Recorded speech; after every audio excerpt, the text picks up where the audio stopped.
So చాలామంది వచ్చేసరికి అడుగుతూ ఉన్న విషయం 4-1 బీటెక్ బీఫార్మసీ రిజల్ట్స్ ఎప్పుడు వస్తాయి సార్ అని చెప్పేసి. ఇప్పటివరకు వచ్చేసరికి second year, third year results declare చేసింది జేఎన్టీహెచ్. మరి వాటి పోల్ పర్సంటేజ్ కూడా మీరు చూశారు. థర్డ్ ఇయర్ కూడా మీరు పోల్ పర్సంటేజ్ చూశారు, పేపర్ వాల్యుయేషన్ ఎలా జరిగిందని చెప్పేసి నేను ఇంతకుముందు వీడియోలు చేయటం అయితే జరిగింది. ఓకేనా? సో దాని గురించి మాట్లాడుకుందాం. ఇప్పుడు ఈ 4-1 బీటెక్ బీఫార్మసీ పేపర్ వాల్యుయేషన్ ఎలా ఉంటుంది, రిజల్ట్స్ ఎప్పుడు వస్తాయి, దాని గురించి మాట్లాడదాం. అయితే సిబిటి ఎగ్జామ్స్ గురించి మాట్లాడదాం. దానికన్నా ముందు మీరు ఏం చేస్తారంటే, మీకు ఏమైనా డౌట్స్ ఉంటే కాల్ మీ ఫోర్ ద్వారా కాల్ చేయొచ్చు. వాటి ఐడీస్ వచ్చేసరికి టెలిగ్రామ్ గ్రూప్లో షేర్ చేశాను. ఖచ్చితంగా అయితే ఆ గ్రూప్లో జాయిన్ అవ్వండి. మీరు ఇంతవరకు ఈ ఛానల్ సబ్స్క్రైబ్ చేసుకున్న వాళ్ళు సబ్స్క్రైబ్ చేసుకుని వీడియోని లైక్ చేసి షేర్ చేయండి ఖచ్చితంగా అయితే. ఇక వచ్చేసరికి సాఫ్ట్వేర్ కోర్సెస్ వర్క్ సపోర్ట్ ఛానల్లో రియల్ టైమ్ అప్డేట్స్ వస్తాయి. సబ్స్క్రైబ్ చేసుకోండి. JNT university updates channel subscribe చేసుకోండి. తెలుగు ఇంజనీరింగ్ ఎడ్యుకేషన్ ఛానల్ కూడా సబ్స్క్రైబ్ చేసుకోండి. ఈ టాపిక్లో వెళితే 4-1 బీటెక్ బీఫార్మసీ రిజల్ట్స్ గురించి. అయితే సిబిటి ఎగ్జామ్స్ అయితే కంప్లీట్ అయిపోయినాయి.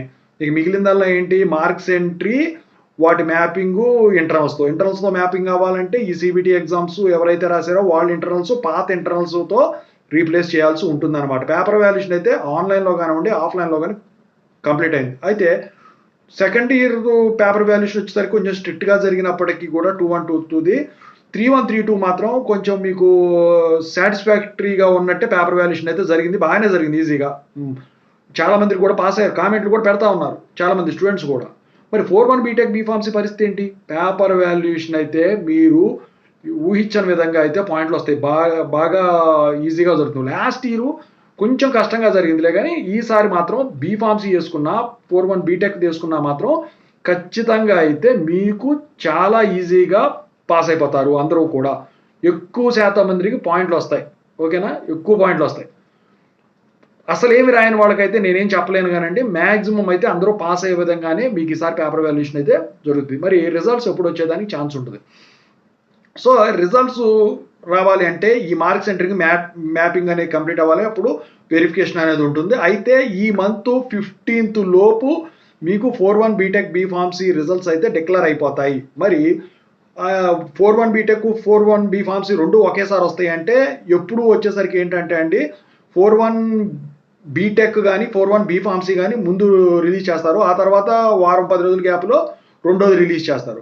మరి ఈసారి ముందు ఏది రిలీజ్ కానుందో, లాస్ట్ టైం వచ్చేసరికి 4-1 బీటెక్ ముందు రిలీజ్ అయింది, ఆ తర్వాత 4-1 బీఫార్మసీ రిలీజ్ అయింది. అంతకుముందు సంవత్సరం వచ్చేసరికి 4-1 బీఫార్మసీ ముందు రిలీజ్ అయింది, ఆ తర్వాత 4-1 బీటెక్ రిలీజ్ అయింది. అయితే ఇందులో R18 కానివ్వండి, R16 కానివ్వండి, R15 కానివ్వండి, ఇంతే సేమ్. అయితే ఈసారి కూడా ఇదే పందాలో వెళ్తారా అంటే ఖచ్చితంగా అదే ఫాలో అవుతారని చెప్పేసి నేనైతే నమ్ముతా ఉన్నాను. ఎందుకంటే 2 years నుంచి అదే జరుగుతుంది. సో ఆ పరంగా చూస్తే ఏది చూసినా కూడా ఈ మంత్ 15th లోపు అయితే ఒక రిజల్ట్ అయితే మీరు ఎక్స్పెక్ట్ చేయొచ్చు. మరి మీరు అడగొచ్చు, 1-1-1-2 కూడా ముందే అయిపోయినాయి కదా సార్ అంటే, అది అట్లా రిలీజ్ చేయాలని రూల్ ఏం లేదండి. కావాలనుకుంటే సండే కూడా రిజల్ట్స్ రిలీజ్ చేసేదానికి ఛాన్స్ ఉంది. ఓకేనా? ప్రస్తుతానికైతే నాకు తెలిసిన అప్డేట్ ఇన్ఫర్మేషన్ ప్రకారం అయితే ఇదేనండి. ఇక మీకు ఈ మార్క్స్ ఎంట్రీ కానివ్వండి, ఈ సిబిటి ఎగ్జామ్స్ కానీ ఎంత అయిపోతే కానీ ఒక అప్డేట్ అనేది మళ్ళీ ఇవ్వడానికి ఉండదు. అసలు ఆ ఛాన్స్ కూడా ఉండదు. ఈసారి వచ్చేస్తుంది ఖచ్చితంగా అయితే, అక్కడ దాకా కూడా రాదు. ఇక మీరైతే ప్రశాంతంగా అయితే హాయిగా ఉండొచ్చు. ఎందుకంటే 4-1 బీటెక్ బీఫార్మసీ వచ్చేసరికి ఫస్ట్ ఇయర్తో పోల్చుకున్నా, సెకండ్ ఇయర్తో పోల్చుకున్నా, థర్డ్ ఇయర్తో పోల్చుకున్నా బాగా ఈజీగా జరుగుతుంది. మీరు కావాలంటే పోల్ పర్సంటేజ్ చూసుకోండి, అందులో దాని ప్రకారమే ఉంటుంది. ఇలాగే ఉంటుంది. రిజల్ట్స్ వచ్చిన తర్వాత వీడియో పెడతాను, పోల్ కండక్ట్ చేస్తాను. ఖచ్చితంగా అయితే ఛానల్ సబ్స్క్రైబ్ చేసుకుని వీడియో లైక్ చేసి షేర్ చేయండి. థ్యాంక్స్.